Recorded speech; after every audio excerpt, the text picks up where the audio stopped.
Oi, gente, sejam bem-vindos à aula de hoje. Hoje a gente vai falar sobre classes de palavras variáveis e classes de palavras invariáveis. Nós vamos fazer aqui uma introdução às classes de palavras, né?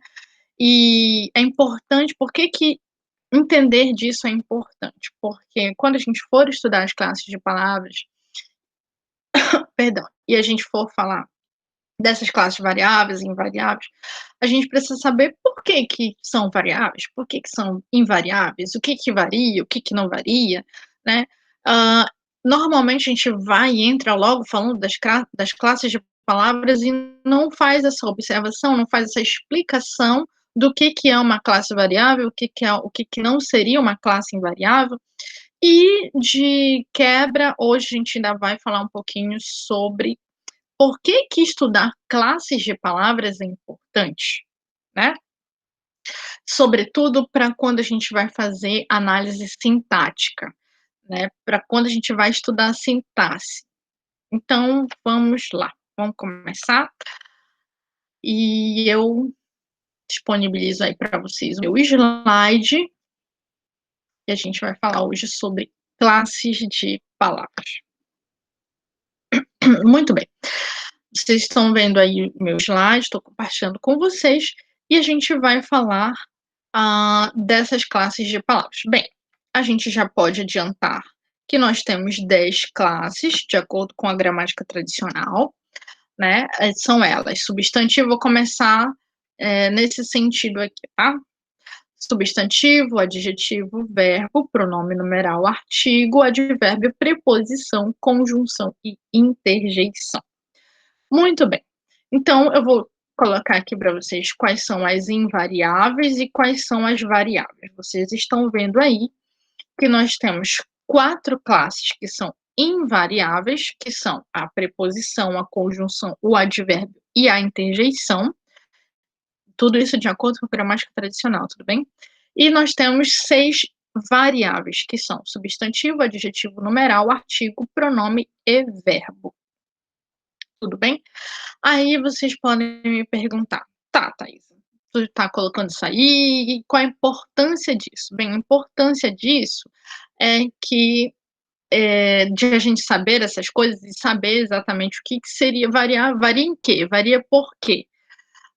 É importante a gente saber, porque quando a gente for estudar as classes de palavras, sobretudo quando você abre uma gramática lá para olhar, qual é o conceito de adjetivo? Aí vai estar lá: "É uma classe de palavras variável". Tá. Variável por quê, né? Por que que eles dizem isso? Então, assim, vamos lá, para a gramática tradicional, vou colocar aqui, ó, nós temos, 3 formas de flexão, que a gente chama de variação também, tá? É por isso que elas são chamadas de variáveis, porque elas se flexionam. Elas se flexionam em gênero, número e, para a gramática tradicional, a ela coloca o grau como uma variação. A gente já viu em outra aula que há uma incoerência aí, né, nessa questão da variação, da gramática tradicional, colocar o grau como variação e não como colocar como flexão e não como derivação, tá bom?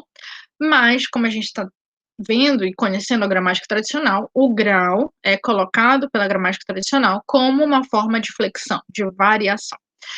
É por isso que algumas pessoas dizem: "Ah, eu concordo com você em gênero, número e grau", né, porque são as 3 flexões consideradas aí pela gramática tradicional. O gênero seria o quê? Masculino, feminino. O número seria o quê? Singular e plural. E o grau, bem, o grau ele vai ter uma diferença, porque eu vou ter um tipo de grau, de formação de grau para o, por exemplo, para o substantivo e diferente, vai ter uma formação diferente para o adjetivo. A gente vai ver isso, mais especificamente quando a gente tratar dessas 2 classes de palavras, tá bom? Mas já posso adiantar que há uma diferençazinha. De modo geral, a gente conhece o grau como o acréscimo de "ão" ou "inho", né, que seria o grau na sua forma sintética, quando a gente coloca os sufixos, né. Lembrando que tem a formação de grau também em forma analítica, em que eu coloco uma outra palavra para indicar esse grau e não um sufixo, tá? Assistam lá, se vocês tiverem dificuldade com isso, de saber exatamente o que eu estou falando, assistam a aula dos substantivos, lá no finalzinho eu falo sobre o grau do substantivo, o que seria essa forma sintética, o que seria essa forma analítica, tudo bem? Mas aí a gente tem esse grau, né? E aí eu, por exemplo, vou pegar aqui aleatoriamente, a palavra, eu vou pegar a palavra gato, sei lá, aleatoriamente, gato. Então, eu tenho a formação de grau na forma sintética, eu tenho gatinho para diminutivo e gatão para aumentativo, né?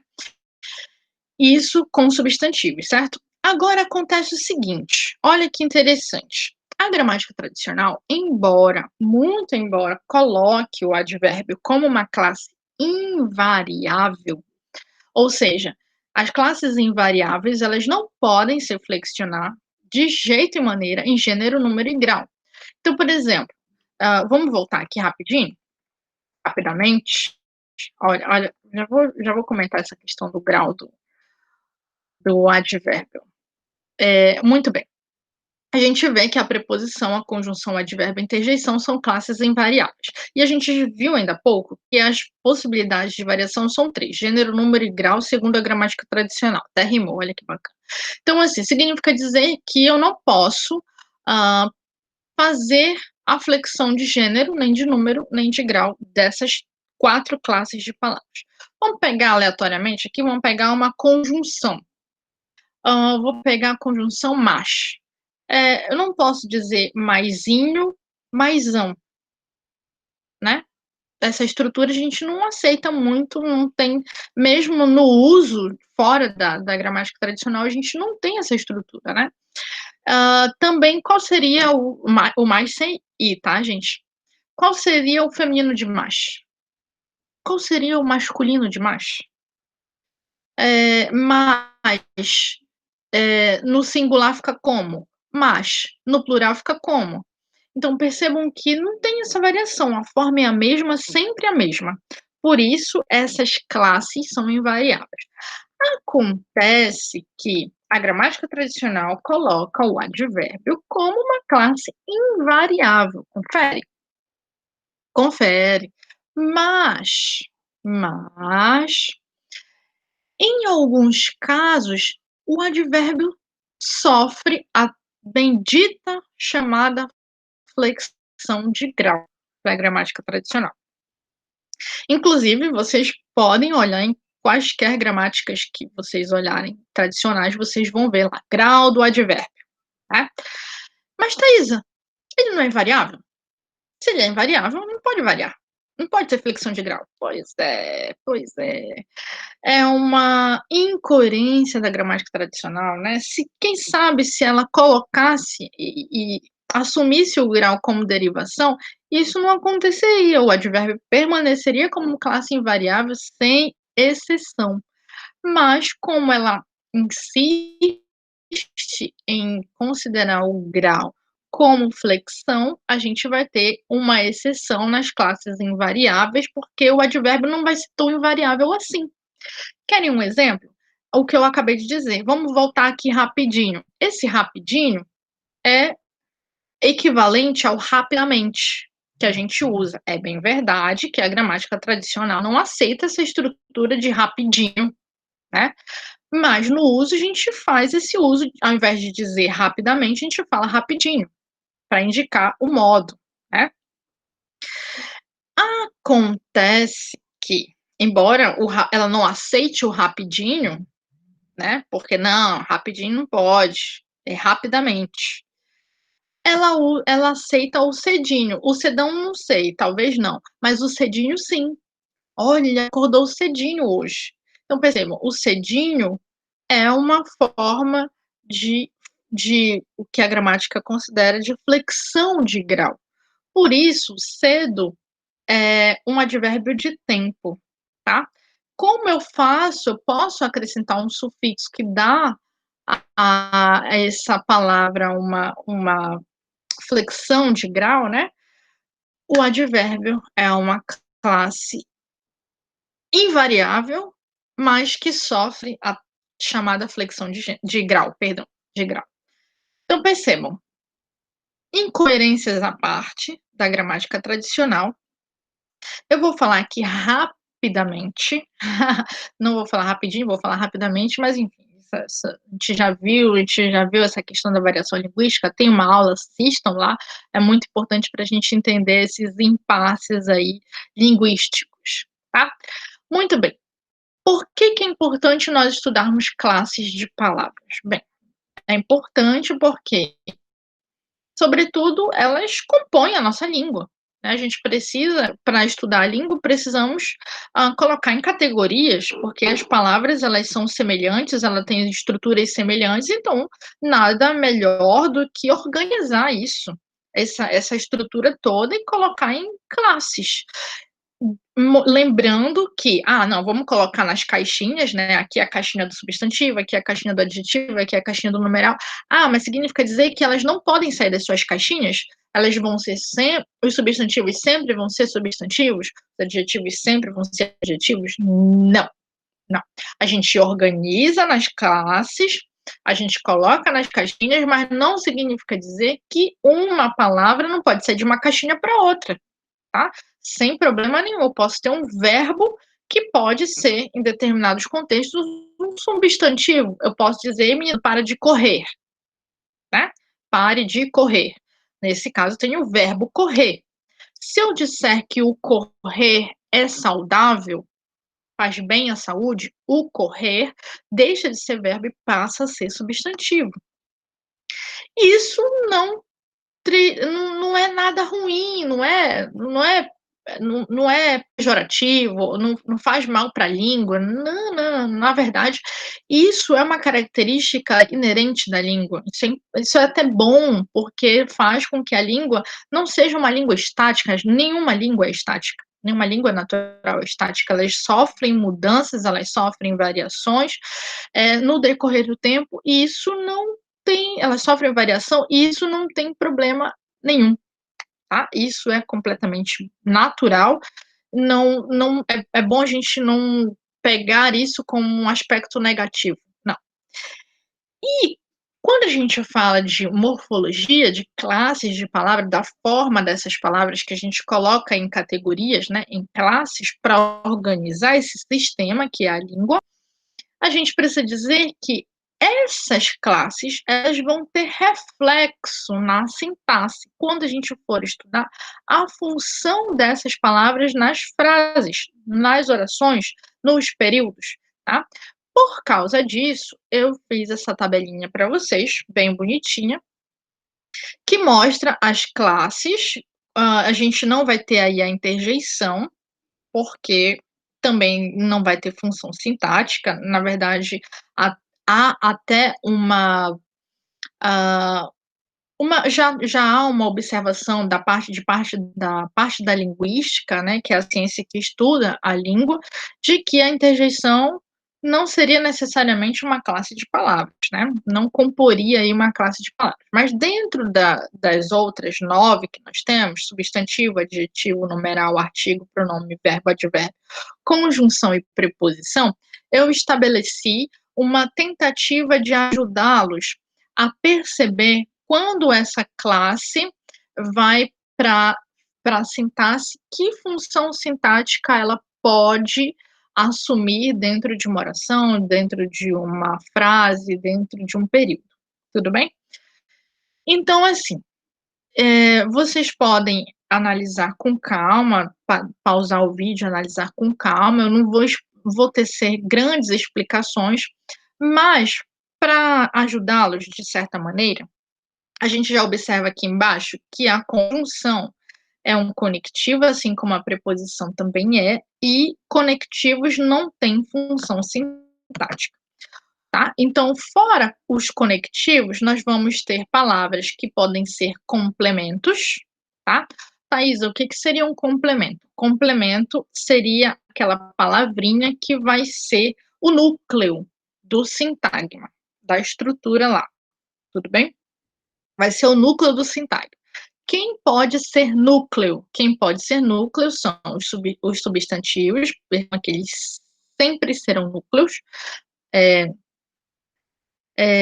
Nós vamos ter aqui alguns pronomes, não todos. A gente vai ter uma aula sobre pronomes e a gente vai ver que alguns podem ser complementos. E os verbos, tá? Também podem ser núcleos de sintagmas. Tudo bem? Nesse caso, aí vocês têm, ó, os verbos, eles vão ser sempre o núcleo do predicado, tá? A função dele vai ser o núcleo do predicado e, consequentemente, o núcleo da oração, porque sem verbo não se tem oração, tá bom? E aí nós temos outras classes que são chamadas de modificador. Por quê? Eles vão assumir função não nuclear, tá? E aí nós temos adjetivos, numerais, artigos, alguns pronomes e os advérbios, tá? Funções não nuclear, certo? Aí, para ajudar vocês, eu vou falar aqui dos substantivos e depois vocês vão poder fazer aí as outras análises a partir do que eu vou falar sobre os substantivos. Porque os substantivos, eles são complementos, né? Eles assumem essa categoria de complemento, de núcleo, e aí eles podem ter a função de sujeito, núcleo do sujeito, núcleo de agente da passiva, núcleo do complemento verbal ou nominal. Lembrando que o complemento verbal eu não dispus em dois por causa do espaço, mas eu preferi colocar complemento verbal. Mas lembrem lá que o complemento verbal são o objeto direto e o objeto indireto. Então, o substantivo pode ser núcleo do objeto direto ou núcleo do objeto indireto. Ou dos dois, né? Porque nós vamos ter verbos bitransitivos, certo? Aí a gente tem o substantivo, pode ser vocativo, pode ser aposto, em determinadas situações, pode ser predicativo do sujeito ou do objeto, e também pode ser adjunto adverbial, segundo a gramática tradicional, tá bom? O adjetivo, gente, ele só vai poder assumir função de predicativo do sujeito ou predicativo do objeto e também adjunto adnominal. Lembrando que adjunto adnominal só 4 classes podem ser adjunto adnominais. Percebam aqui que eu tenho 4 setinhas aqui. Uma azul, que corresponde ao adjetivo, uma rosa, que corresponde ao numeral, uma marrom, que corresponde ao artigo, e uma verde, que corresponde ao pronome modificador, tá? Que é aquele que vai, que não é núcleo, que assume função não nuclear, que assume função de acessório, tá bom? E aí a gente tem, vocês podem perceber aí que isso vai ajudar vocês a quando a gente trabalhar a sintaxe. É importante ter essa estrutura em mente. Para quando nós formos trabalhar a sintaxe, eu já vou posteriormente gravar uma aula sobre o período simples, a sintaxe do período simples, e nós vamos ver essas funções sintáticas aí, e acredito que ajuda bastante esse quadrinho aí, esse esquema de morfossintaxe, e por isso eu vou deixar esse esquema na descrição do vídeo, o acesso a esse esqueminha, tá bom? Então é isso, espero que eu tenha ajudado vocês, espero que vocês tenham entendido um pouco sobre as classes de palavras, por que são variáveis e por que são invariáveis, e que funções sintáticas elas podem assumir dentro de uma oração, de uma frase ou de um período, tá bom? A gente vai, com certeza, aprofundar esse conhecimento. Essa foi uma aula introdutória, né, sobre as classes de palavras. No caso das classes de palavras, a gente vai ter uma aula para cada classe.